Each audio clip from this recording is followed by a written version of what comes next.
Alors aujourd'hui, on va voir un étirement des ischio-jambiers allongés sur le dos. Donc on s'allonge. Le but c'est de ramener une jambe vers soi, tendue, le plus tendu possible, et de saisir là où on peut, soit à l'arrière de la cuisse, soit si on est plus souple au niveau du mollet, au niveau de la cheville, ou peut-être même au niveau des orteils, et de tirer la jambe vers soi. Si vous n'arrivez pas du tout à saisir avec les mains, parce que votre jambe elle est trop loin, vous prenez une serviette, un strap, un élastique, ce que vous voulez, et là vous vous aidez de cet objet pour tirer la jambe vers vous. Ensuite, la jambe de terre, comment elle doit être?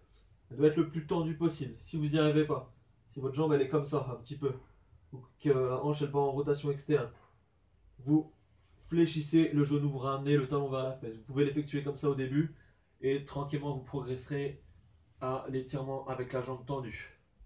Donc ensuite, autre point important, une question qui revient souvent, c'est est-ce que le genou doit être fléchi ou complètement tendu? Alors, il y a deux possibilités. Soit vous ressentez l'étirement que à l'arrière du genou et pas du tout au niveau des ischio-jambiers. Dans ce cas-là, il faut garder une légère flexion au niveau des genoux. Soit si vous sentez bien l'étirement à l'arrière de la cuisse et pas du tout au niveau du genou ou les deux, si vous sentez l'étirement partout, dans ce cas-là, vous pouvez tendre la jambe complètement. Je vous invite à pousser le talon vers le plafond. Donc ensuite, vous tirez la jambe vers vous le plus possible.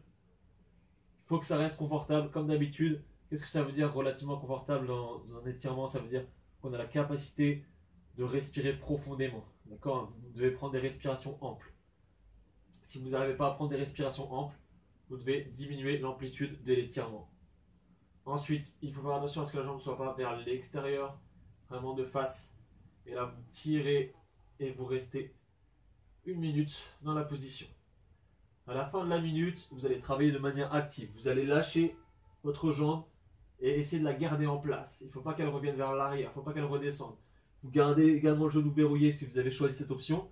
Vous poussez le talon vers le plafond et vous restez une dizaine de secondes. Vous gardez vos abdominaux engagés également. Et à la fin des 10 secondes, vous relâchez en contrôle.